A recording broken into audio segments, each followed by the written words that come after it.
sports, and politics. Get ready to rumble! You wanna talk smack? You in the right place. So take a step back before I get all up in your remember, because I don't remember. I remember every bit of this. The dude's holding on the phone line. Your voice will be heard, sir. Next caller, please. Jerry's gonna get him. Fantasy, sports, and politics. Fantasy, sports, and politics. Fantasy, sports, and politics. Fantasy, sports, and politics. Listeners are asking questions about this week's games, not Jerry's personal beef. So what's your thought? Good morning, ladies and gentlemen, boys and girls, children of all ages. It's me, Mr. FSP, doing what I do because I do it for you all day, every day. And, of course, it's Saturday, the last Saturday in the month of November, and it is the Saturday after Thanksgiving. We got to be thankful for the things we have. You never know how long you're going to have them. I will tell you this. Last year at this time, almost died. Literally, almost died. And what it taught me was, one, I had to take better care of myself because I didn't know what was going on with me. But two, when things happen in life, you don't cry about it. You don't complain about it. You just let it happen. And, you know, you absorb it, learn from it, and don't ever let, things happen again that are negative. So, year later, I decided I was going to go to Egypt. I was going to do all these wonderful things, and I've done them. And now I'm retired already, but I decided I'm going to get back into the workforce.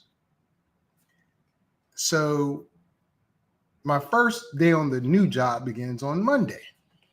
So I am excited, but I'm scared at the same time because I don't want to, mess things up being a new guy, da-da-da-da-da. But I don't want to, because I know my personality. I have a very upfront personality. I tell you how I feel. I don't hold back. Things of that nature. And I got to reel that in. After 20 years of doing something a certain way and really not worried about certain things, I got to change my tactic going back into the workforce. But that's something I'm thankful for. Being a able-bodied person after literally a year ago today, feeling so bad, that I didn't know what was wrong with me, but I went to the hospital, and had I not gone to the hospital, I would not be here today. So I have how's the song? No time for fake ones. I forget. God, Dad's had it in my head. The Junior Mafia song, Little Kim song. Anyway, I decided I'm not going to. I didn't decide, but at that time, I decided, be the person you want to be because you don't know how much time you have left. And I was always the person I wanted to be, but I just became more of that person. And I'm thankful for that. I'm thankful for my family. I'm thankful for a lot of different things. Still working on some things. But I just want to share that with you all because we're in the season of Thanksgiving. I know it was just like 2 days ago and everybody's off to Christmas. Trust me, I know. But you ought to be thankful for the good and the bad because the bad shapes you into who you are more so than the good. I'm just going. That's my feeling. All the negative things people have said and done, you get hurt by it, but you learn from it, and that's what creates who you are. So I'm thankful for all that stuff too. But on today's episode, I'm thankful my credit score keeps going up too. Today's episode of Fantasy Sports and Politics, we're going to talk about Week 13 in the NFL. Crazy at the beginning of the week, all the stuff that's gone on up until yesterday, the ending of the Raiders and Chiefs game. Crazy. We're going to talk about a lot of things, and I'm going to bring in somebody that after 3 months, and I'm going to be real, 3 months of ignoring and not having any type of communication directly, decided to show up. He's a guest. I'm going to let him be a guest, but I'll bring him on and see what he has to say. He was asked about, Chris asked about him a few times. A few times, but I had no answers. I had no answers for Chris, but he's here today. Let's see what he has to say. Mr. Taylor. What's up, Mr. FSP? How you doing? I'm doing fine. You might want to change that moniker at the bottom.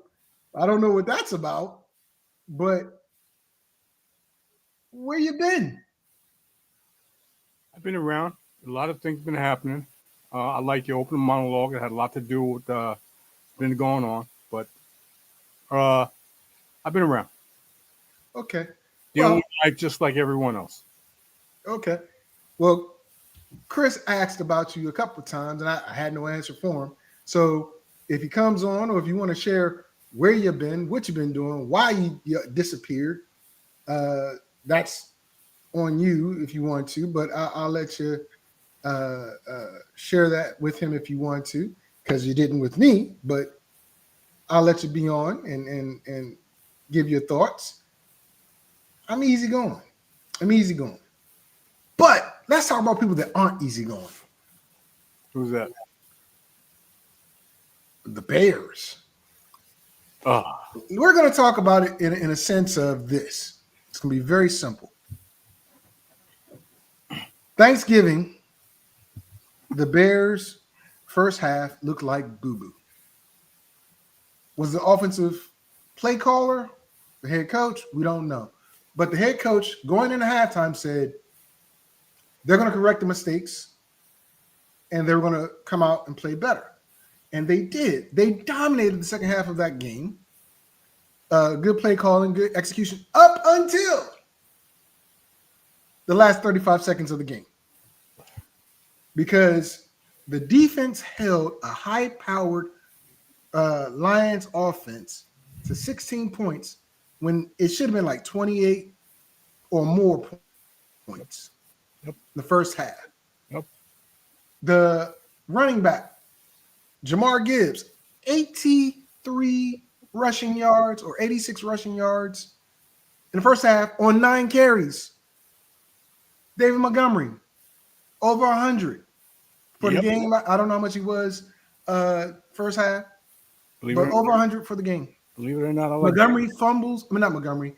Gibbs fumbles on his lone carry in the third quarter. Never to touch the ball again for the second half of the game, which was crazy work to me. But you know, whatever Campbell and an offensive coordinator decided to do. But my point is, the offense stalled when they stopped getting the ball to Montgomery and to Gibbs. Mainly Gibbs because he was the more explosive back, and Jameson Williams, who was having a great day. But Sam Laporta got 2 touchdowns. Now, Caleb Williams, I understand he's a rookie. I understand that he is got a lot of growing pains, but he makes the same mistake over and over again. And I don't know if it was the head coach or if it was coordinator or him, where his time management is poor. Last 35 seconds of the game, you have one timeout. You're in almost field goal range to tie the game and send it to overtime. You want to take a shot for a touchdown instead of going to overtime. I get that. You waste 33 or 35 seconds on 1 4th down play. On one play. No spike, no timeout used. And you can see if you watch the broadcast, players on the Bears sideline was like, take a knee, spike the ball, whatever. But he did not. The head coach didn't call a timeout. And the offensive coordinator, we don't know what he said in Caleb's ear. Because he has the ability to talk to Caleb while that clock is going for 24 seconds. Matt Eberflus after the game says, things went well at the end of the game, da-da-da-da-da. We want to do this, but it was da-da-da-da. Not the smartest thing to say afterwards. Don't know if that's a smart thing or not. Then the following day after Thanksgiving, which was yesterday, the Bears let this man come out and do a press conference and say he expects to be the head coach coaching against the 49ers next week. And again, explains the play. Then 10 minutes later or less, they announce he's fired. This is the craziest turn of events I've seen in quite some time. Outside of a baseball reference here. Oh my gosh, I forgot the daggone owner that quick and I had it in my head. The New York Yankees owner hires the manager and literally fires him during the press conference. Literally. People thought it was a joke, but it was serious. Craziest thing since. Does Matt Eberflus deserve to be, or did he deserve to be fired after that game? Or was that simply an issue between offensive coordinator and the quarterback not doing their jobs? That is the question. The question is, the question is what I asked. Yeah, I know what it is. I had said earlier in the season, and before the season started, I didn't like this coach. I didn't like this coach at all. I thought it was the wrong coach for the rookie quarterback, and I think it was the wrong coach for the team at the time. I thought he shouldn't have come back this season. Anyway, to my opinion, clock management has to do with the head coach. Plain and simple. Not the offensive coordinator, the head coach. When he sees time tick, tick, tick, tick, tick, he's got to call a fucking timeout. Excuse me. He's got to call a timeout. I apologize. He's got to call a timeout. That's plain and simple. Then to just everybody to take a breath, and if it's going to be the last play or it's going to be the next to the last play, tell your offensive coordinator, call two plays, but you got to call timeout. You can't let 30 seconds go and not pretty much let the clock run out on your rookie quarterback. I don't put it on the rookie quarterback because he's looking to the coaching staff for direction. I have some to do with the offensive coordinator, but the offensive coordinator is just that. He takes direction from the head coach. Head coach at that point has to step in and say, timeout. Okay, now get yourself together. This is what are you going to do? Plain and simple. And he did say after the press conference, I don't know which one it was, I thought we did the right thing. I thought we did the right thing. And that blew my mind, blew a lot of people's mind because he didn't see anything wrong with what happened. In fact, in public, he said that. I don't know in private what he said, but in public. Now, I can see after the press conference, them firing him because he probably said that after the press conference and said, I thought we did the right thing. When it's obvious to the whole football world that he didn't. And he let time lapse. He didn't give his team a chance to win the game or tie the game.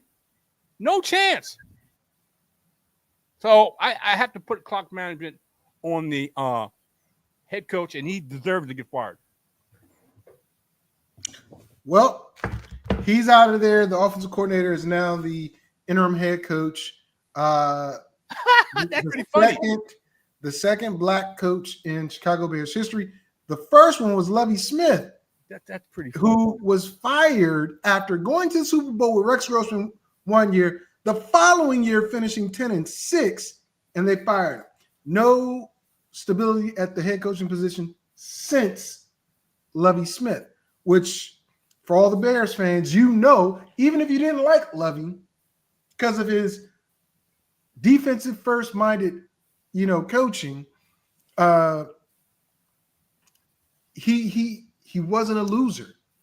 He had a locker room that took Rex Grossman to the Super Bowl, albeit he had a Hall of Famer in Devin Hester out there returning kicks and stuff like that and being an offensive weapon. You can't really put a measuring stick on how important a head coach and his, maybe even hers, game planning and game management is. Mike Tomlin does not call plays, but Mike Tomlin tells his offensive coordinator, tells his defensive coordinator what types of plays he wants to see happen. He manages the clock rather well when he sees his quarterback or whomever is not handling the situation the way he wants it done. This young man, who was the interim offensive coordinator, because the offensive coordinator got fired because Chicago actually wanted to hire Cliff Kingsbury. The Raiders got Cliff, but then Cliff said, nah, I don't want to be there. I'm going to go to Washington. And I'll talk about Cliff Kingsbury's issues when we get to that game. But this young man now gets thrust into the last 7 games of the season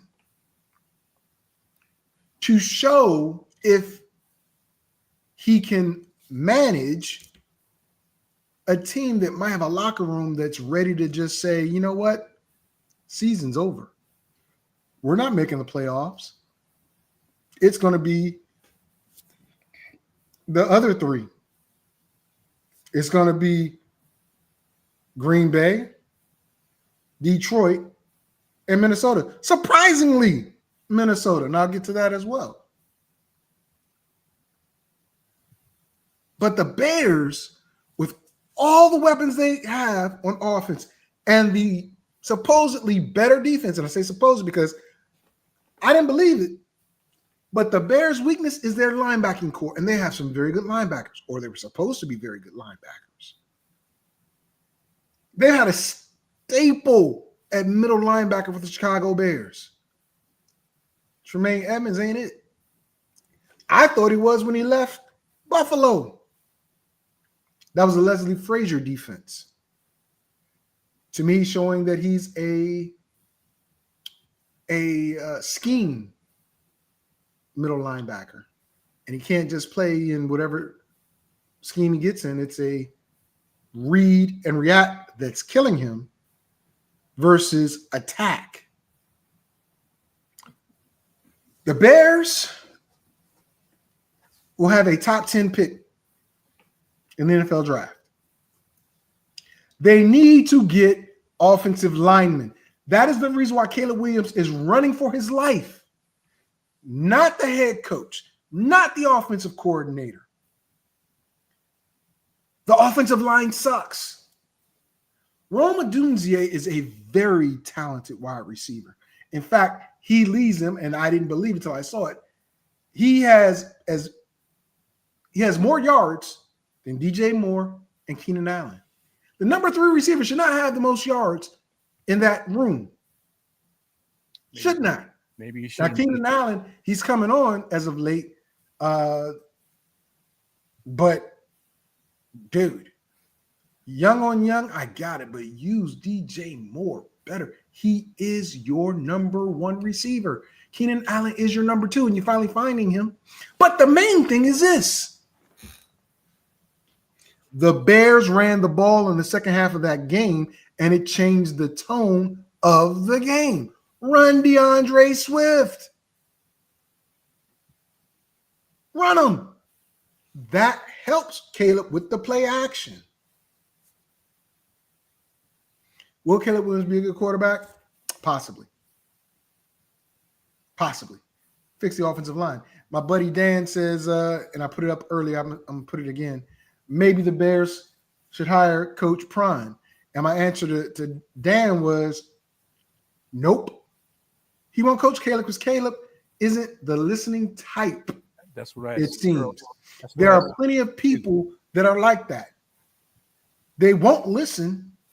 They'll just do, and then they'll make up, or they'll try. Let me put that. They'll try to make up the differences or the issues with the situation. Caleb's situation is the offensive line. He can't block 5 to 6 people and throw the ball. He eats the ball too many times. I think he's sacked 46 times. Last count, he might have got sacked like 3 or 4 more times after I stopped watching the game until I came back for the last quarter. Excuse me. But fix that. And the Bears will be better. They will be better. Who gets that job? I'll ask you that question, Mr. Taylor. Who do you see getting that job? Aaron Glenn is a top candidate for New Orleans. He's also a top candidate for another position. Is he a top candidate for Chicago? I'm trying to think who. It's difficult for me to pick a coach because just like it was said in the comments, Caleb Williams is not the listening type, and that's a problem. That's a problem. I had said I didn't like this quarterback, especially if he got picked first. I didn't like this quarterback. I liked the one in Washington much better because he's a better listener. He's a better listener. This guy, his attitude, I didn't like it in the beginning of the season, and that's going to play into whatever head coach is going to take that job. And that may be difficult because players' attitudes, just like coaches' attitudes and coaches' get around the league. And that may be a problem because quite naturally the Bears picked him first. So he's, quote unquote, the franchise quarterback. And any coach that comes into that situation is going to have to put up him being the face of the franchise or the franchise quarterback. And he may not be the attitude-wise, the type of quarterback that you want if he's not a listener, if he's not, quote unquote, coachable. Okay. It to me, just like that Tony said, it's an unattractive job. Unattractive job because of the fact that the quarterback and his attitude, and because he was picked number one. Before he was a pick number one, I just didn't like him because he just, to me, like a know-it-all, like he knew it everything. That all you have to do is put me out there and I can do it. It don't work that way. It may work that way in college, but it doesn't work that way in the NFL. Agreed. And speaking of what Tony said, there are probably about 5 jobs, by my count, open. You already got New Orleans. You already got Chicago. I think. And you already got the Jets. I think you're going to have the one with the Giants. I think that's number 4. And I believe in Dallas will be number 5. I honestly think, especially if Jerry Jones is stupid enough to want to hold on to McCarthy, he's going to find out that's a big mistake. He needs to move on, cut bait. And McCarthy finally decides to run the ball with what's my guy name? Rico Dowdy. You run him 15 to 16 times in the last 2 games per game.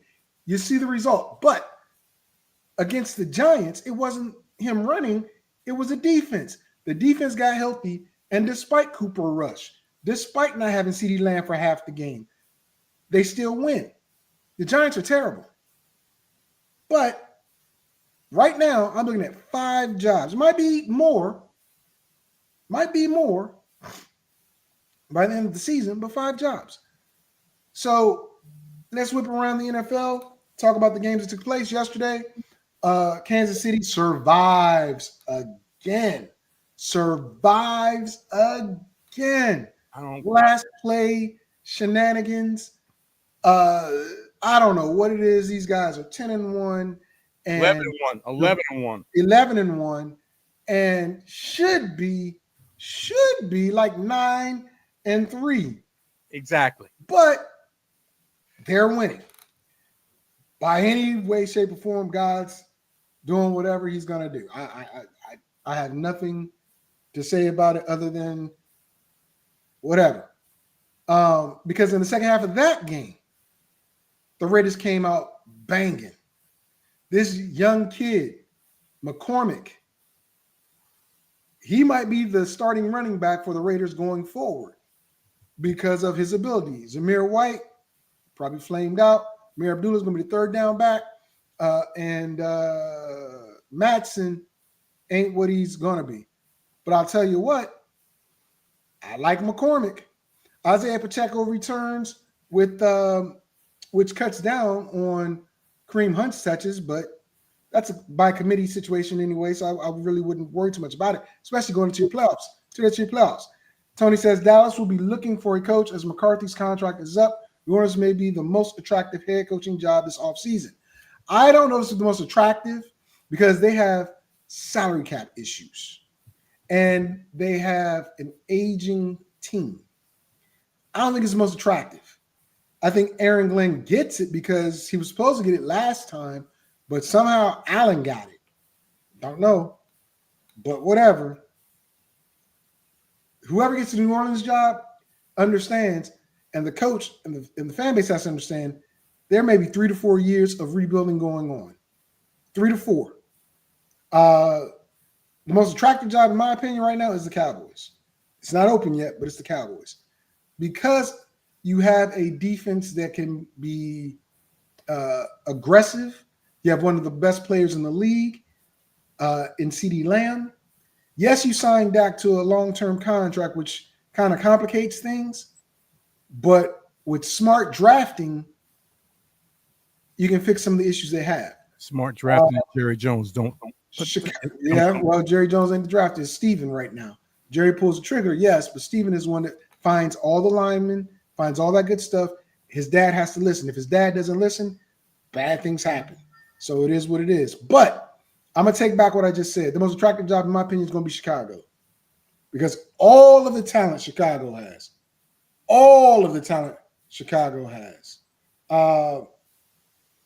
I vote for my trophy to be the gold one. Yeah, okay, buddy. Anyway, Chicago, if they fix the offensive line, they're going to be a threat. Miami, Green Bay. Look,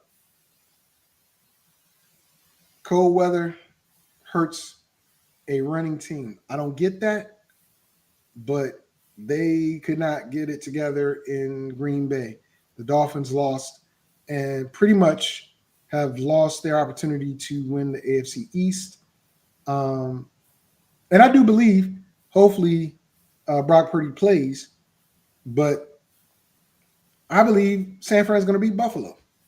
I believe San Fran has more weapons and has a better defense and will probably end up hurting Josh Allen if Fred Warner or one of those other big hitters get to him.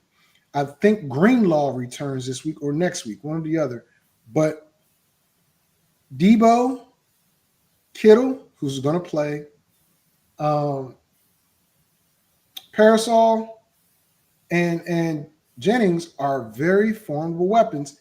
Is the quarterback Allen going to be there or Purdy? I think this could have been a Super Bowl preview, but I don't think Buffalo's going to make it. I think Buffalo or Josh Allen's are not that good as a team. But we'll see what happens. But Miami loses to Green Bay. I don't know what made me pick Miami, but I did. I was hoping beyond hope that they would go up there, establish the run game like they did, and dominate. But secondary was trash. Jordan Love, even he only threw for 277 yards, but he carved them up like a turkey. He carved them up like a turkey. And in 5 feet of snow, Tony, that's my point. They're going to shovel the field. They're going to fix that. That's Christian McCaffrey all day. That's George Kittle all day. That's not pushing the ball down the field, but that's run, run, run. And James Cook is a good running back, but if Josh Allen has to lead the team in rushing again in that weather with already a messed up hand, kind of tweaked hammy, doesn't bode well for them if he gets hit the wrong way. But we'll see. Anyway, Green Bay looks like they're just chugging along. They're not going to win the North. Detroit, everybody's penciled Detroit in the Super Bowl. I'm not so sure about that, but it could happen. So I'm not going to touch too much on that game. Then the first game where I talked about the Bears and Detroit. So that's all those games. Time to move on to the rest of the games of the week. The Chargers go to Atlanta. Now look, Gus Edwards injured, out for the game. Last game, out for the game this week. That is a big problem for the Chargers because, Dobbins, hurt for the game, out for this week. Gus Edwards is not the same style of runner or productivity as J.K. Dobbins. So that proves to be a problem for me when it comes to the Chargers. Atlanta, they're up and down. The roster's wonderful. The offense is finding its way.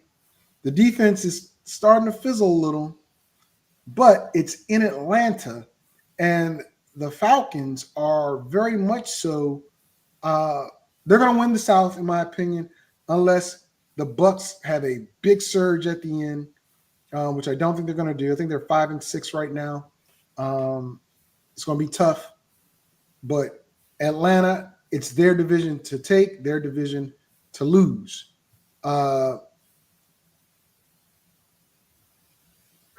Tony, I'm not going to answer that other question. I don't think Cousins is the problem in Atlanta. I don't. I think the problem is the play calling is good. I would love to see Kyle Pitts get more involved. And in this game, he probably needs to get more involved. The Chargers' defense is way better than projected. Way better. You got a nice live arm in Justin Herbert because he hasn't had to throw the ball a lot. The problem is his receivers can't catch. Quentin Johnson killed it for him last game. The Chargers should have won that game. Drop here, drop there. I mean, ball is here. Don't know what the deal is, but that's what happens when you jettison all of your wide receivers. Lat McConkey is the leading receiver for the Chargers. And he's a good receiver. No one's afraid of him. One-on-one, I'd press him. Clark is that paid and is the second highest paid cornerback in the NFL right now. I'd take away Lat McConkey and force Quentin Johnson and the other dropsies to beat me. because I'm not afraid of Gus Edwards. Vidal could be explosive, but probably not going to be. Harkins could be. Don't know. It's going to be a three-headed monster there. But I believe Atlanta wins this game. Mr. Taylor. Kirk Cousins have disappointed me this year. I've liked Kirk Cousins in the past, but this one is like he's got me flabbergasted. This game is, to me, the toss-up. You're right. The Chargers have a better defense than a lot of people give them credit for. They rely a lot on play action. Their receivers, they're name only receivers. They don't have the hands to be labeled receivers, even though that's their position. I don't see the Chargers winning by 10. I see this as a very close game. Okay. It wouldn't be a close game if it was in LA, but it's indoors in Atlanta. So grudgingly, I gotta say, because the Chargers, in my opinion, find a way to lose games. There's certain teams that find ways to lose games, and the Chargers, even though they hadn't got a new head coach, find that way. And I think they find a way to lose this game. And I see maybe about 4 or 5 point game. Let me put it that way, in a favor in Atlanta. All right, on to the next game, Cincinnati and the Steelers. Last time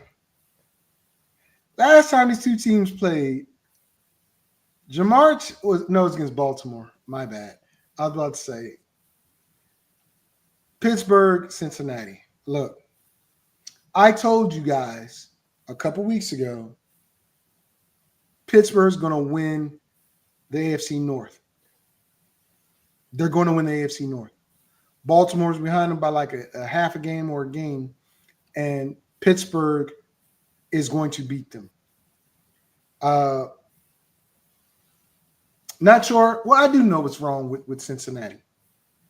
Chris Brown is not Joe Mixon. Joe Mixon, I told you guys this as well. Joe Mixon isn't washed like a lot of people have said. Their prognostications were drastically incorrect. And I told you guys this in the summertime. Joe Mixon still has wheels, still is great, and still can do things. When I get to the Ravens, I'm going to say the exact same thing because it's true. No feeling, none of that.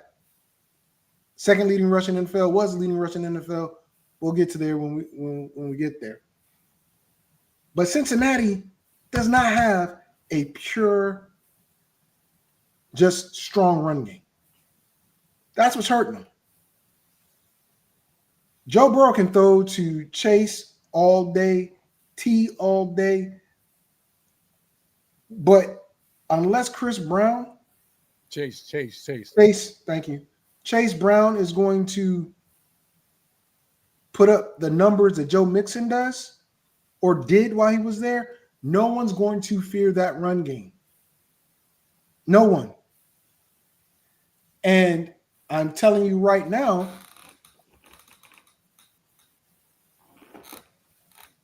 you've got a what do you call it?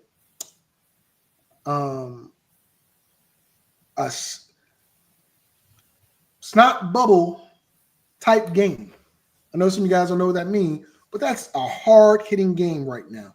That's what I'm talking about, versus Pittsburgh. There is no coincidence that when Russell Wilson got inserted into the lineup, and I don't care if it's in Cincinnati, but there's no coincidence that when Russell got in, Pickens' numbers went up. Najee Harris's production went up. Washington's production went up. Freiermuth was an okay. I mean, Freiermuth was actually better than okay, but his numbers were where they should have been coming into the season. Russell might not be that big athletic running around guy, but he takes care of the ball and he puts it where his receivers can get it. The defense is the defense. Period. Pittsburgh has a history and a pedigree of having that defense. They're keeping it going. Patrick Queen gets inserted as inside linebacker. Keeps it going. Tony says Steelers by 5. I'm gonna double that. Steelers by 10. Mr. Taylor. I like the Steelers in this game. I think Cincinnati's a passing offense with the 2 wide receivers and a quarterback. I don't think they pretty much they're deep. They don't have a bad defense, but they don't have enough on the defensive side to slow down the Steelers. And I think the Steelers are going to win the division. And just because the flaws in Baltimore. Just because of the flaws in Baltimore. And I'm looking at the flaw in Baltimore. So right now, I think the Steelers win the East, and I think they win this game I go by 5, just like Tony just put up there. I can believe that. All right, moving on. Next game, Houston at Jacksonville. Look, Jacksonville. I don't know what to tell you, Jacksonville. Yeah. Jacksonville, you're pretty much out of it. Pretty much. All these weapons. You're out of it. And your quarterback returns. Possibly.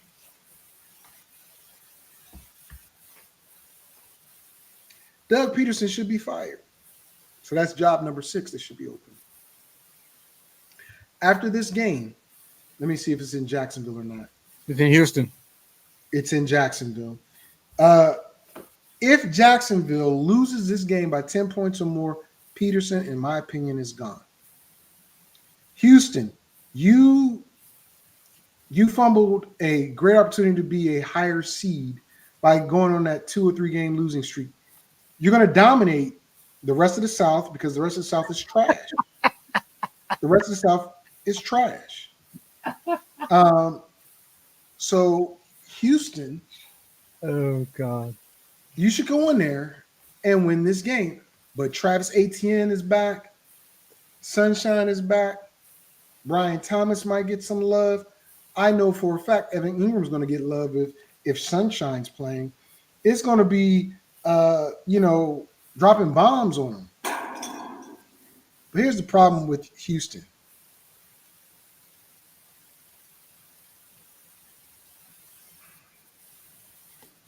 The roles are reversed. Tank Dell is the underneath guy, and Collins is the deep guy. They had their best success when Tank Dell was a deep guy and Collins was a short guy. Now, Collins is that dog, but they need to get Dell more involved.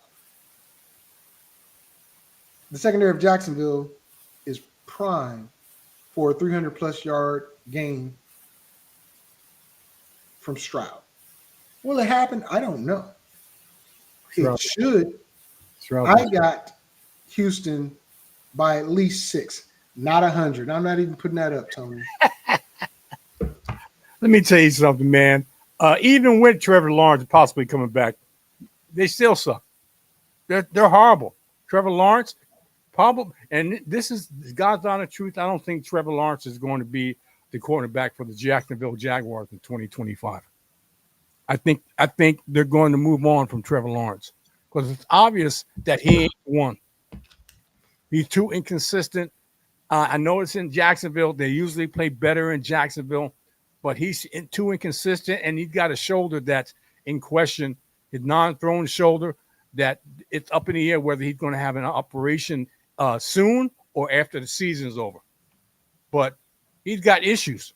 So if somebody gets close to him, he's going to bail out. He's going to bail out. Well, I'll put it this way. That's the problem. They're not getting away from Trevor Lawrence anytime soon because just like Dallas did with Dak. Trevor Lawrence has got $40, $50 million contract with all of it. No, a $250-something million contract with all but like 20-something million guaranteed. They're not moving away from him. That's not even something you can entertain because of the dollar amount that is attached to him. That's why Dak isn't going anywhere, because the dollar amount that these guys have been given this season and they get hurt, there's no moving off of them. They're moving off the coach because he's easy to replace. But go ahead and make your pick. Let me put it this way. I like Houston. I'll put it that way. Houston. Okay. Yeah, that's what I was saying, Tony. Exactly what I was saying. That won't see the comment. But that won't fix the problem. We know it won't. No, you're right. It won't fix the problem because remember last year, the defensive coordinator, when he got fired, he put a statement out saying, "I might be gone, but that doesn't fix the situation." Right. And he was right. Absolutely right. It's Doug Peterson. Yep. Even though I like Doug Peterson, I don't know. It's his. He's the head coach, and if he can't get the team or his quarterback to play the way that he needs them to play, then it's you. It's not the general manager, because the general manager got all the right tools. Ooh. But Moving on, you see Arizona and Minnesota. Ooh. Look. Shut your potty mouth. And Tony, you need to apologize for what you said the Commanders were going to be this year. I noticed you've been quiet. You've been quiet since we've been winning. You ain't criticizing everything on St. Juice now. But Kingsbury should not be a head coach in the NFL right now. He is, and I was saving this for when we got to the game, so I'll save it for the game. But he's one half. He's a half a season genius. The other half, he's average. Oh, I know you said 4-13. I was going to play the audio and the video because I saved a lot of episodes. I was going to throw a lot of stuff in people's faces. But I'm glad you were man enough to say 4-13 because that ain't going to happen. But I digress. I got plenty of shade for a lot of people, but I'm not going to do it right now. My therapist told me to let everything go, so I'm going to let it go. But I ain't going to forget it. They still... Dude, I'm trying to move to the next thing. They still haven't proven anything. They've played fourth place schedule. They should be winning. You are such a hater. You're a self-hater. I'm going to move on to the next game. Arizona and Minnesota. Now, this is a good game. And I said I was going to save this comment because I've already placed my bet. 2 weeks ago, Sam Darnold was a 10,000 to 1. 10,000 to 100 bet to be comeback player of the year. I want you guys to understand something. There is no player in the NFL right now outside of Sam Darnold that's even in that conversation as comeback player of the year. Literally. Nobody else, in my opinion, deserves that award than a guy that was considered washed up, a complete bust, and has taken a team to a 9-2 record and going to make the playoffs. Not trying to survive, not, doing little sayings and crap like that, but going to the playoffs. I'm going to win $10,000 when they announce Sam Darnold as a comeback player of the year. Period. point blank. Now, he already that exactly what I was saying. Exactly what he already secured it. Now, Minnesota versus Arizona, I'm gonna tell you something. That Arizona defense is good, but that Minnesota defense is better. Way better. McBride is the best tight end in football today. The numbers do not lie. People do. People have bias.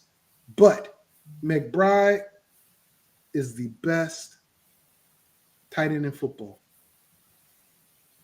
I mean, I'm going to tell y'all, outside of Tyler running James Conner, who just signed, I just got a notification because I'm a Cardinals season ticket holder. Take this. That Conner just signed a 2-year extension. Well, and since he signed a 2-year extension, he is being told he is the guy. Not Benson, not about. But Kyler Murray has got to get the ball to Marvin Harrison Jr. in this game. He has got to. Because McBride can't do everything on the receiving side. Then you flip it over to Minnesota. Darnold needs to get the ball more to T.J. Hockenson to free up Justin Jefferson, to free up Addison, to make life easier for Aaron Jones. By all accounts, Minnesota should walk away with this game. By all accounts. Tony says by 10, I'm going to pick Minnesota, even though I'm a Cardinals fan. I got season tickets. I'm going to be in the stands when we play Seattle next week. But I think it's going to be a field goal game. A field goal game where Minnesota wins on a last-second field goal. That's what I got. That's exactly what I got on this game, Mr. Taylor. The defensive coordinator, who's Brian Flores, is going to blitz the hell out of Colin Murray. He's going to have him running for his life. Let me put it that way. That's what Minnesota does. The weakness on the Minnesota defense is in the passing game. They are one of the best teams, if not the best team, against the run. So Kyler's going to have to put the ball up in the air to be able to move the football. That's the issue with the Arizona Cardinals. But I do like the Minnesota Vikings. That coach, I've always liked this offense. You know that. I've always liked this offensive philosophy. I like the Minnesota offense, and it's not surprising that Sam Darnold is flourishing because that is a offensive-minded coach that knows how to coach the best out of his quarterbacks. I like Minnesota in this game. All right, to a game that doesn't have much impact, but you know it's on the schedule. 5-7 versus 3-9. The Colts versus the Patriots, and all those Anthony Richardson, fans and groupies and nut huggers. He's a buck. Let me not say he's a bust. Let me not say he's a bust. He is not ready to be a quarterback in the NFL. He's not. Last week was the first time his number one receiver broke more than 10 fantasy points all season. This is week 13. He missed 4 games, and I meant 10 points with him at quarterback, not 10 points all season, but him as quarterback. It only happened when Alec went down that Richardson found Michael Pittman Jr. Ridiculous. Utterly ridiculous. You have one of the best running backs in the game in Jonathan Taylor, one of the best offensive lines in the game. And this young man does not see the field well. He does not throw the ball well. He does not produce the way he should.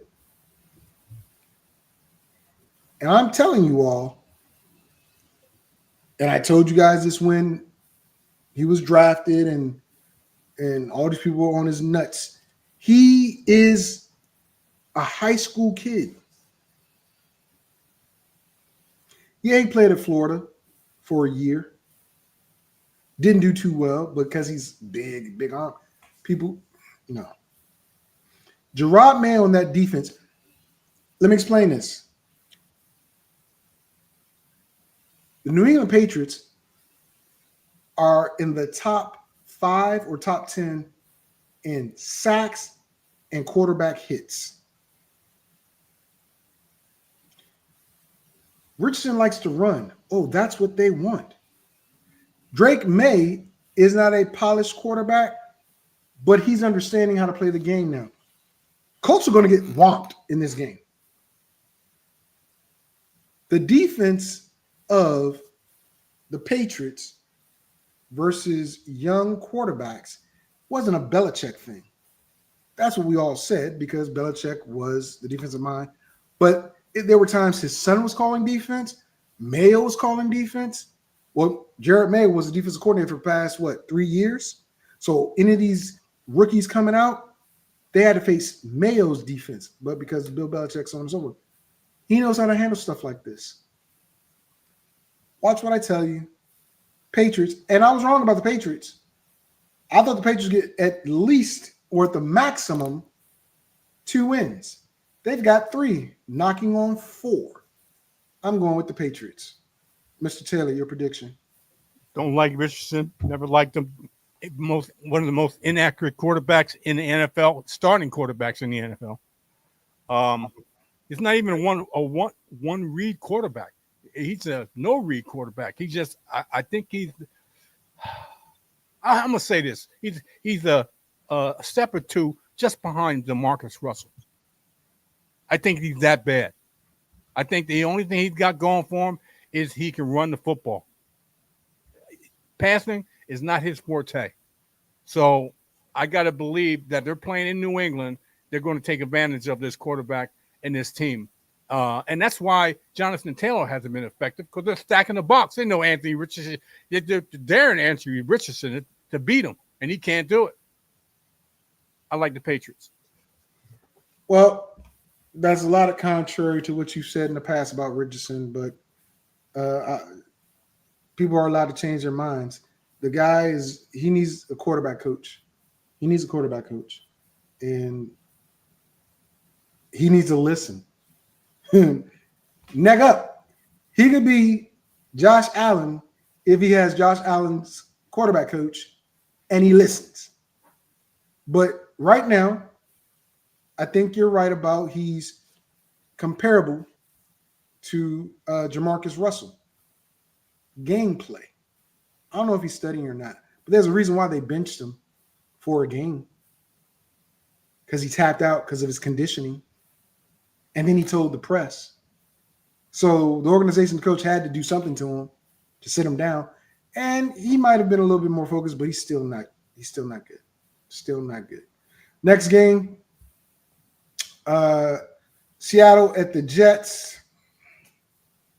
One of the most disappointing seasons ever.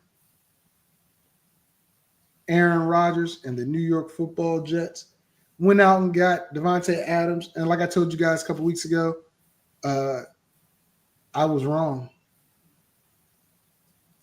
I was so wrong. And all those people, and I told you guys also, all those people that had Breece Hall number 1, number 2 overall, wrong. Because I told y'all the offensive line was going to suck. But in my head, I said, okay, Aaron Rodgers can make it all better because he's played with sucky offensive lines. Wrong. Tucker Vera is the best one they got with the offensive line. Breece Hall has struggled. And it wasn't the play calling. There are no holes. None. With that being said, though,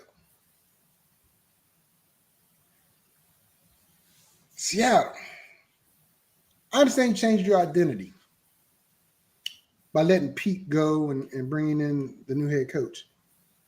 But Kenneth Walker is not a shotgun running back. Kenneth Walker needs that ball in his hands, encounters and empowers at least 20 times a game. Not Geno throwing the ball 35, 40 times a game. Yes, Njigba Smith's numbers are looking good. Yes, DK looks good. Lockett is okay. But you guys are in too many close games. Too many close games. The Jets defense isn't as bad as it looked, but it ain't that good anymore.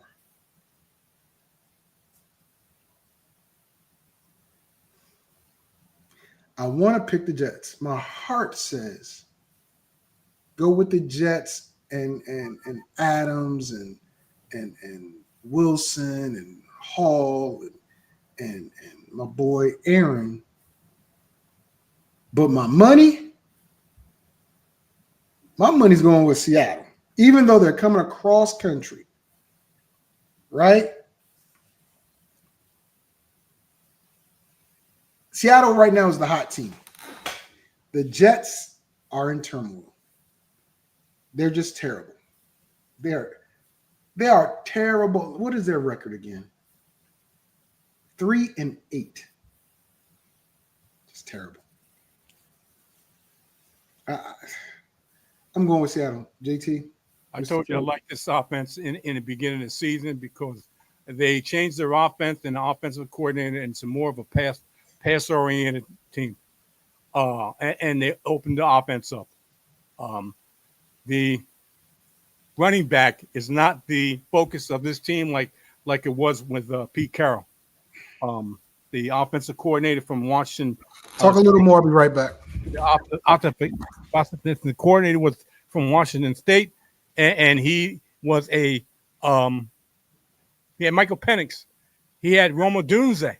He had weapons to pass to. So he brought that philosophy to the Seattle Seahawks with Geno and the 3 wide receivers aforementioned before. JSN, Tyler Lockett, DK Metcalf. They're going to want to run past the football more. They're going to want to run the football. And the Jets, as FSP had said before, defense is not what it used to be last year and up until this part of this year. So they're going to have issues. And Geno got drafted by the Jets and got discarded by the Jets. You think he doesn't want some type of revenge? You think Geno doesn't want some type of revenge and you shouldn't have got rid of me in the first place? So I think there's motivation for the quarterback. There's motivation because the Seattle Seahawks are on top of the Western Division in the NFC. And to keep it going, I like the Seahawks. All right, moving on. Tennessee comes to Washington. Washington's on a 3-game losing streak. They get better. They have 5 games left. They've got the Titans, the Saints, the Eagles, the Falcons, and then the Cowboys. They should win easily 3 of those 5. They might even win 4 of the 5. Tennessee upset. I mean, they made me upset. But last week, they beat Minnesota. Not Minnesota. They beat Atlanta. And I'm like, or was it Minnesota? I got to see which game it was. I think it was Minnesota. I can't recall. But they upset somebody last week. Totally destroyed my parlay. And Westbrook, whatever. Why is he getting more targets than Calvin Ridley? Because people are giving him one-on-ones and they're doubling Calvin Ridley. Tony Pollard, he's done his job, but Will Levis, and I told you guys last week, Will Levis, he had a good game. Wasn't a great game, but a good game. And he also got the last laugh, even though he had a couple interceptions, because he got the W. Coming into Washington's defense is spitfire hot. Frankie Louvu got a 2-year contract extension, rightfully so. I would love to see him and Chin stay paired up. Sammerstill, that kid's a beast at corner. So that defense is there. Here's the thing, and this goes back to what Tony was saying about Kingsbury getting a job in Jacksonville, which he probably could get. He probably could. But here's the deal. Look it up if you don't believe. Going back to his Texas Tech days, Kingsbury's play calling was phenomenal at the beginning of every year. And for whatever reason, once the second half of the season comes, his play calling becomes stale. And the teams, Texas Tech, Arizona Cardinals, and now the Washington Commanders, seem to tail off. Here's the difference that I think is going to be in that whole shebang shenanigans thing. Jaden Daniels scored 20-something points in 8 minutes throwing the ball. For 3 quarters versus the Cowboys, every play, every drive began with a run, with a power play. And for, I'm going to say, 80% of those runs, the Cowboys stopped them, putting them in second and long. 2 things about this game, though, guys, and this is why I think Jaden Daniels is going to have a huge game. Both Austin Eckler's out after that wild concussion he got on a kickoff return, and Brian Robinson's out with a hamstring issue. That means Jeremy McNichols is a starting running back, followed by Rodriguez. Chris Rodriguez. Now, Chris Rodriguez is a baller.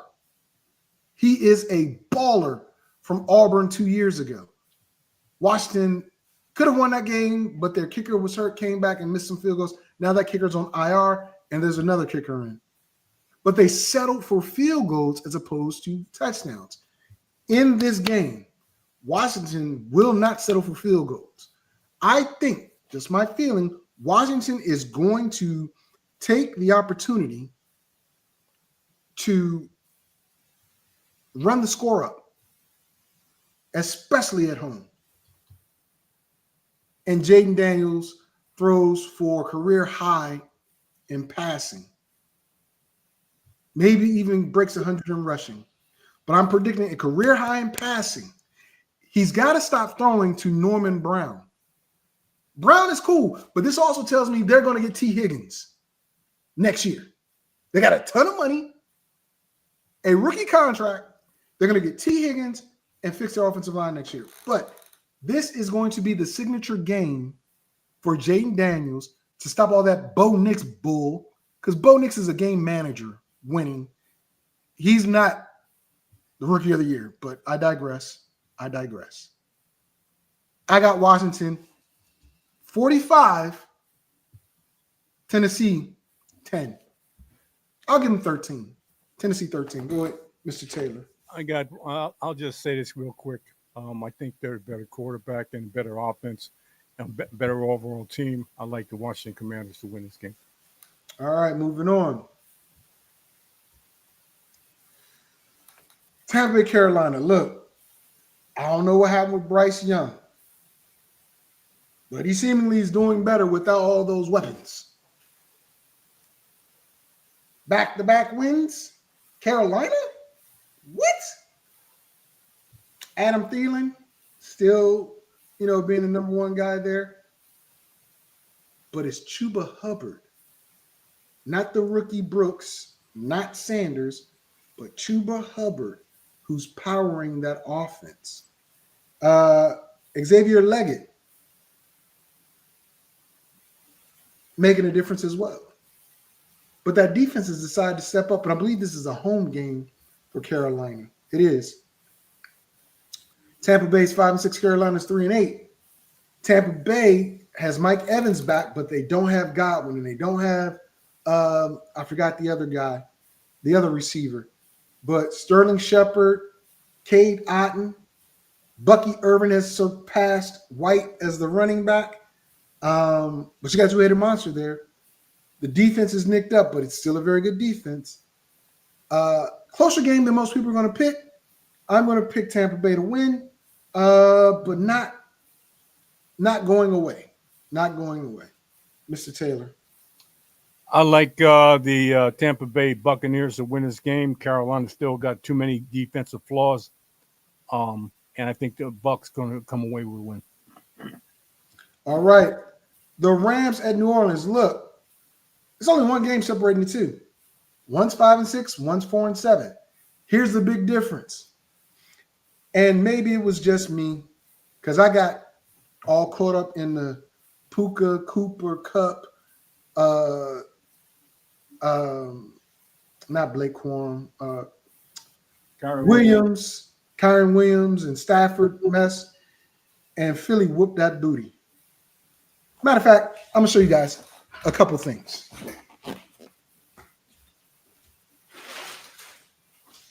My camera can't see it? Okay. I'm going to bring this over.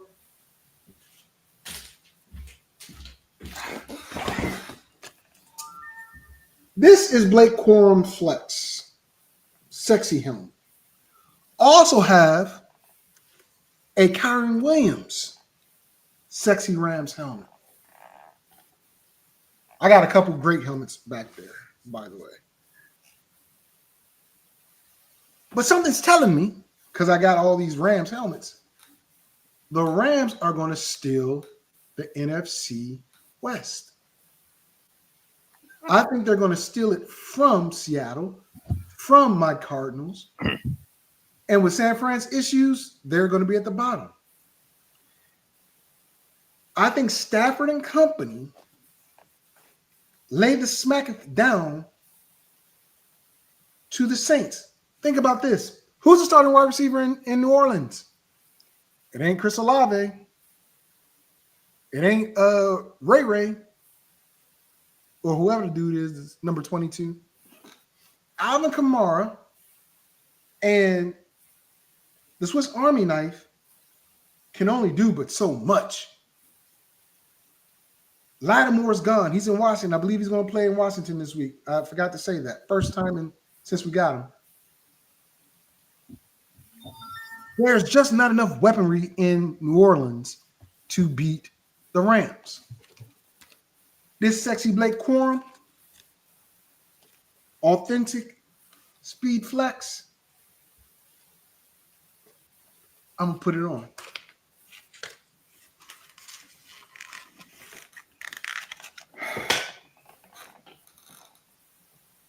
Let's go Rams. Anyway, this is a tough game. Of course, the Rams are a schizophrenic team. You know what you're going to get from the injury depleted New Orleans Saints, but the Rams have all their weapons. All their weapons are healthy. Yep. And they have a tendency at times to implode. I think this game is being played in New Orleans, if I'm not mistaken. It is. And that can be an issue. I know it's inside. Both teams are dome teams. I think it's going to be a offensive game, and who can outlast who? I'm not in love with Derek Carr. I'll tell you the truth. And Marquez Valdez-Scantling, come on, man. Really? I'm not in love with that offense. They're dinking and dunking with Taysom Hill and Alvin Kamara. May be good in fantasy, but in the real life or NFL, to win a game against a team that has their dynamite weapons in the wide receiver position, I got to go with the Rams in this game. Okay. Big marquee game. Mark game. And I said I was going to save this because I really want to express something. The king He ain't the king. is home. I'm going to show you something. And the king I'm gonna is show you number 2 in rushing I'm versus the number 1 rusher gonna in show you. Saquon. The king has slowed So, down. with all that being said, The king has slowed down. I'm going to show you. the problem in this game is people slept on Philly. And Lamar and company are having to throw the ball more. The King has scored a touchdown in every game this season. Every game. Very much touchdown Oh. dependent. Very much the touchdown. Excuse me. Very much. That's Thank a you. problem. It's That's a problem. going to stop in this game. Now, I am looking forward to the Nakobe Dean collision with the King. The angry run. Listen, Nakobe Dean's a good linebacker, but the NFL has gone small at linebacker. And I told you guys when they did that drop, the hip drop tackle penalty, the big back is coming back. And Derrick Henry is going to drag everyone that he can. But the problem is this. Philly's going to probably throw up a lot of points, which means the King is not going to be in the game as much. Justice Hill will see the field more, in my opinion, because of the style of game that will be played. Saquon Barkley, I told you guys, people said he wasn't a first-round pick. He wasn't even a second. I told you all of you naysayers, let a naysayer know, Saquon Barkley and that offensive line, the man has double-digit touchdowns. Imagine how many more touchdowns he would have if Jalen Hurts didn't vulture them on the goal line. Just imagine. A.J. Brown, he's all right. He won't be a big factor in this game because Okay. excuse me, because it's going to be the Barkley and Goddard show. The Ravens give up a lot of points to the tight end position. And what's going to happen is A.J. Brown is like Jamar Chase, except Jamar Chase is, in my opinion, a more physical wide receiver and has more in his skill set than A.J. Brown. Just my opinion. Now, Jalen Hurts will get him the ball, but he won't be as productive as he wants to be. Is Devontae Smith going to be back? Don't know. I think he's questionable to play because he was out last week. But I'm telling you, the Steelers are going to win the division, and they need a little help because Philly is going to be Baltimore in Baltimore. I love the King. The King is number 2 in rushing. Saquon's number 1 in rushing. The King has scored a touchdown in every game. It ends this game, and the Eagles win. Mr. Taylor, your prediction, please. 5 games. In the last 5 games, Derrick Henry has only gone over 100 yards in 2. Only 2 games. The King is slowing down. People don't believe it, but he's slowing down. The last 5 games, the last game he played, which was Monday before Thanksgiving, he had 140 yards in 24 carries. And the 3rd of November, he played Denver. He had 106 yards. The last 5 games, 73 yards, 68 yards, 65 yards. The only saving grace for him was scoring touchdowns. He's highly dependent on scoring touchdowns. Philly is one of the better teams, including Baltimore, against the run. Baltimore and Minnesota are one of the 1-2 worst passing defenses in the NFL. They're going to be thrown early and often, including the tight end, including the wide receivers on Baltimore.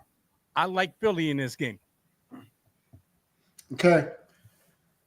Next up, next game is going to be 49ers at Buffalo, which I talked about earlier. Now, look, I don't know if Brock Purdy's playing or not. I'm going to go on the premise that he is playing. And if he's playing, I'm picking San Fran to win the game. If he's not playing and Allen's playing, I'm picking Buffalo on the strength of Allen not making the passes needed to the receivers, because Christian McCaffrey should get the ball at least 25 times this game, running and receiving. But teams are going to key in on him if Allen is the quarterback. Things have got to be a little different this go around, because how do you make things better for a team when your leading rusher is your quarterback, who's already nicked up, who's already hurt? You get the ball out of his hands and you run the rock hard. It's supposed to be a lot of snow in Buffalo. It always is this time of year. Can San Francisco run the rock and protect their quarterback? They need to. They lose this game, and I think you start considering, is Christian McCaffrey going to be there for the your playoffs? Is Debo going to be effective? Is Kittle going to be effective for your playoffs? I think Chris is going to be there because he missed half the season and he needs the reps. But Kittle and Debo, I don't know. Jennings, yes. But you'll see a lot more Parasol. But Fred Warner has divulged that he's been playing on a fractured ankle since week 4. If they lose this game, does he get sat down for the rest of the season? Because Greenlaw returns. You see what I'm saying? Greenlaw is, when Fred Warner's not on the field, Greenlaw is the general. But when they're both on the field, there's hell to pay. We'll see. But that's my prediction if they play. Mr. Taylor. I had said before the season, when we went over the season schedule, the only reason San Francisco 49ers put up what they put up last year was because they were healthy. I gave 4 reasons why I thought the San Francisco 49ers were going to be regressing, have a worse record this year than they had last year. Health, career years were 2 of them. Health played a big part. Career years, Ayuk is not there. Okay. Christian McCaffrey was out for the most part of this year. He's only averaged almost a little more than 3.3 yards per carry. He ain't the same Christian McCaffrey. He's 28 years old. He ain't the same. Okay. Especially when you have a quarterback in Brandon Allen. And even when he had Purdy, he was not the same runner. Okay. And you're going to, I think it's in Buffalo, if I'm not mistaken. Yes. To me, it's a no-brainer. I don't know what the point spread is, but what's the point spread? I don't know. I haven't looked it up. Okay. Regardless of what the point spread is, I think they cover it. Let me put it that way. I think Buffalo is going to run. And the defense is not the same. Bosa, if I'm not mistaken, is still not there.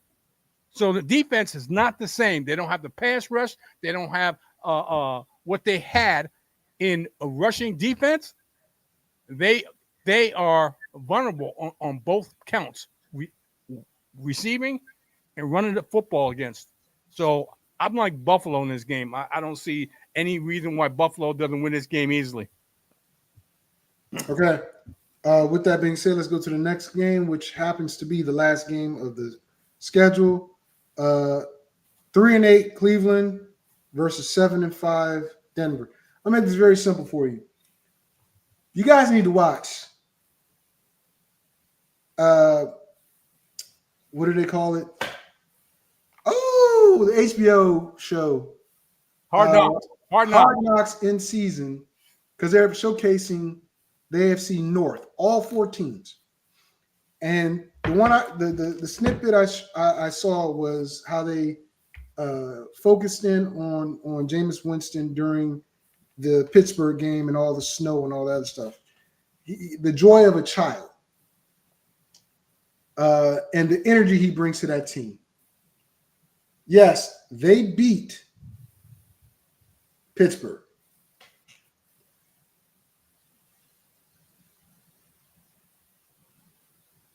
There's a chance they beat Denver, but their defense has got to get to Bo Nix. The offensive line in Denver has been very, very good. Bo Nix has made some good decisions, but Bo Nix is just managing the game. He's not winning the games. There is no clear-cut running back, even though Javonte Williams gets the most touches, but he's not the most impactful at running back for them. But Cortland Sutton, who I have said I would love to have on the Commanders, I wish they would have traded for him, but I'm saying we want to get T. Higgins. But Cortland Sutton has been the safety blanket for Bo Nix, not the tight end, not Valley, not his college teammate, who also have the helmet for over here. Troy Franklin. Yes, Franklin. Franklin's been okay too, but the guy that's made the most impact and the touchdowns is Sutton. But it's been that Denver defense. That's the difference. Mr. 30 for 30 might throw 3 in this game. If he tries to test Mr. Surtain, it's going to be a big mistake. I don't care how many patty whacks you got to smack or how many crab legs you're going to eat. You still a bum, and so is your team if you go against Mr. Surtain. He cuts the field off. Every game this year, he's cut the field off. So Jerry Jeudy had a very good game. And Jerry Jeudy has had good games since Jameis Winston has been the quarterback. He actually has. Nick Chubb hasn't found his groove yet, but was this the 3rd or 4th game since he's been back? The problem is Denver's playing a 4th place schedule, but they're playing it like they're a 1st place team. They get a cupcake in Cleveland. They're riding the high of beating Pittsburgh after they traded away so many players. I don't want Bo Nix to get the Rookie of the Year. I don't think he deserves it, but he's going to go 8-5. Washington will be also 8-5.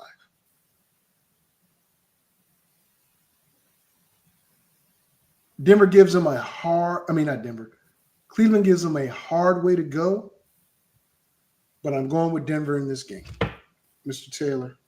What bothers me is this. The Cleveland Browns play very well at home, defensive-wise, and they're suspect on the road. It's a historical fact for the last 2 or 3 years.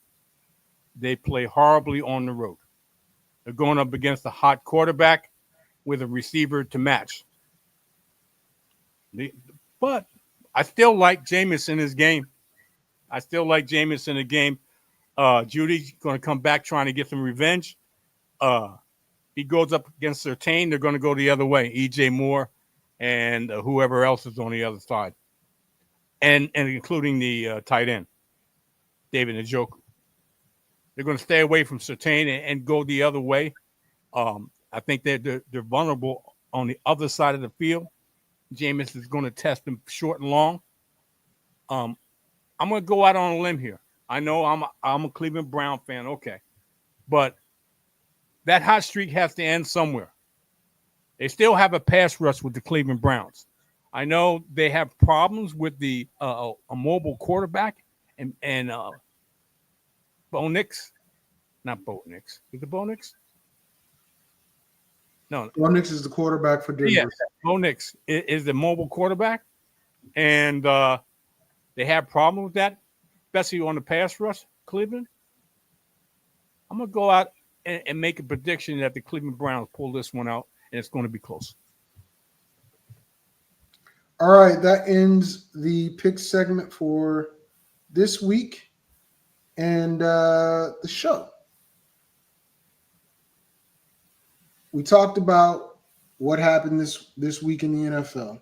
We've talked about the schedule. It's all about finishing strong. So I'm going to end the show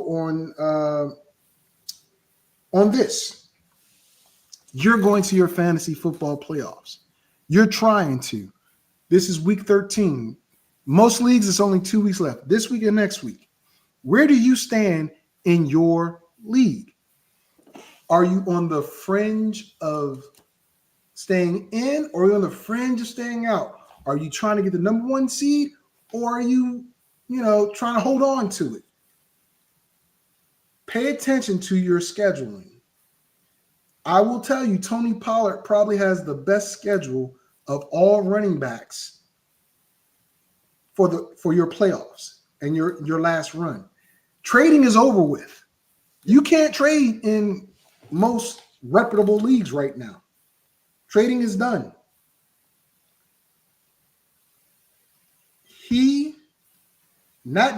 And a guy I want y'all to, I'm not telling you to stay away from him, because if you got him, you got him.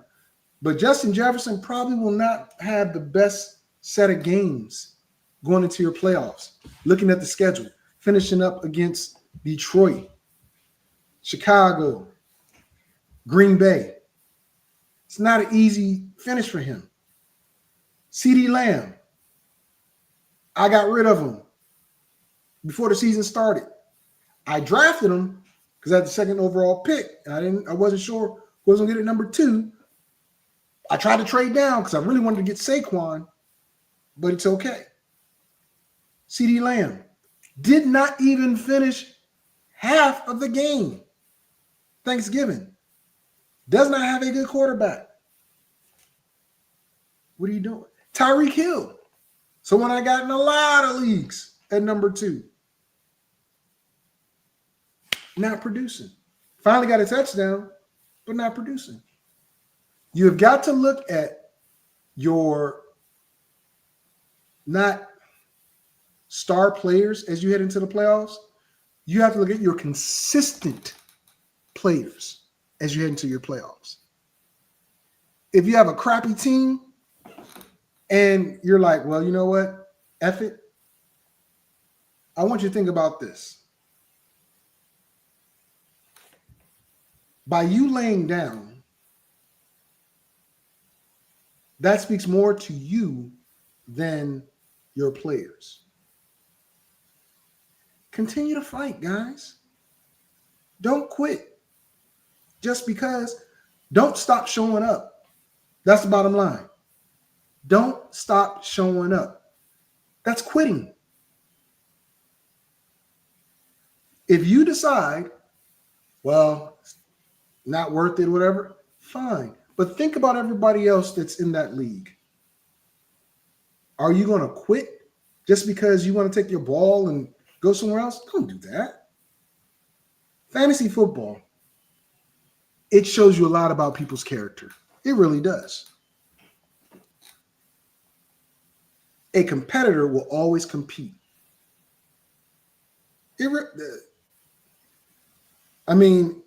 It's the truth. A competitor will always compete. A quitter, this is my opinion, a quitter and a loser decides, ain't worth it. No need. Why bother to show? Why bother to participate? You ruin the integrity of the league and yourself. That's just what I feel about it. The integrity of a person is seen in the things they do and don't do. And fantasy football has been rough for a lot of people this year. I told you guys last week about Haas. He's in our league. The man has had the worst season ever. And I've played with this guy almost 20 years. This is the worst season ever. He's like 2-10. He beat me last week. And he's on a 2-game win streak. But his team has been decimated by injury after injury after injury after injury after injury. But he shows up. He doesn't quit. He does not just disappear. He still talks his trash too. He talks a lot of trash, but he shows up. And I give him credit because he's trying to play spoiler. He spoiled my chances last week to lock in the number 1 seed in our league. He showed up. He didn't disappear and then reappeared. No, he showed up. That's what you guys got to do. Show up. So my sermon today on fantasy is the way you carry yourself with your team when you face adversity in fantasy shows a lot about how you carry yourself in real life. I don't know too many people that play fantasy football that aren't competitive. I mean, most people I know that play fantasy football are ultra competitive. Now, I do know some quitters. Stop. I do know some quitters. And for the most part, I let them do what they're going to do. But I always tell them, hey, look, man, do this, do that, because there's a chance. But I also know some people that, just like Haas, who will ride it out to the last minute, last second. And I'm not talking about Truck. I don't want anybody to think that I'm talking about Truck. I'm not talking about him because he has a shot to win his division and beat Mr. Taylor and knock him out the playoffs because they have that's the only way one of them are going to get into the playoffs, by winning their division. I bring this up because I'm in several leagues and I've noticed this trend this year. People that I thought had integrity, had class, they just walk away. And I'm like, one, you paid your money. Two, you talk all that crap. Three, you're supposed to be competitive. How do you just poof? Because it's not going your way. I for one, don't see it, understand it, or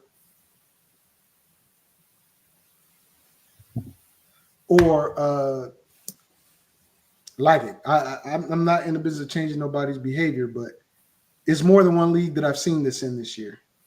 And those people are hey, Tony, some people don't mind losing money. You're another person. You're like 3-9, but you're still fighting. You're still fighting. You're showing up. You didn't disappear. You might not talk that much on the chat, but you hit me up on the side and you show up. So this is my message to all you fantasy players. Be you, but when somebody shows you who they are, believe them the first time. Don't give them a second chance. Now, I'm going to take your money, people. In every league I'm in, I'm taking your money. But, do what you got to do. What is he saying? I like keeping others out of the playoffs. JT can vouch for that. I look for equitable trades. All right, Mr. Taylor, real quick. You got anything you want to say? Stay competitive till the end. That's all I can say. I know you may be completely out, but you can play spoiler. If you're any kind of competitor, you can play spoiler. Take it to the end till you can't fight anymore. It's only a game. It's only a game. You don't have to take it serious, but it's only a game, and you chose to play the game beginning of the season. Take it to the end. All right. Because his Michigan Wolverines are looking good. He's saying go blue. You one of them bandwagons, dude. Anyway, with that being said, next week, it'll be the last week before the playoffs in fantasy. I'm still going to talk about the NFL. I'll give you a breakdown of the Neighborhood Street Football League. I'll tell you how I've done in all of my leagues, not just that one. I'm pretty good in every one of them except one, actually. I don't know what happened in that one. I got a bomb team, but I got one of the worst records. I don't understand. But it is what it is. But yeah, I'm in the playoffs in every league, except for two. But I'm pushing for the playoffs in that other league. But one league, I'm just like, I don't know what the hell's going on. But anyway, that's next week. And it's going to be fun. Thank you, Mr. Taylor, for making an appearance. Your Pick'em League. You know what? Tony, I'm having an off year in the Pick'em League because I'm taking chances. Last year, I wasn't taking chances to the very end because I was leading. I was the guy. But then I took chances to make separation, and I shouldn't have. I should have stayed consistent. That's a good point. I should have stayed consistent. You know, some people don't stay consistent. They're consistently off. That's not me. But anyway, yeah. So I will see you guys next week. And Mr. Taylor, thank you for making an appearance.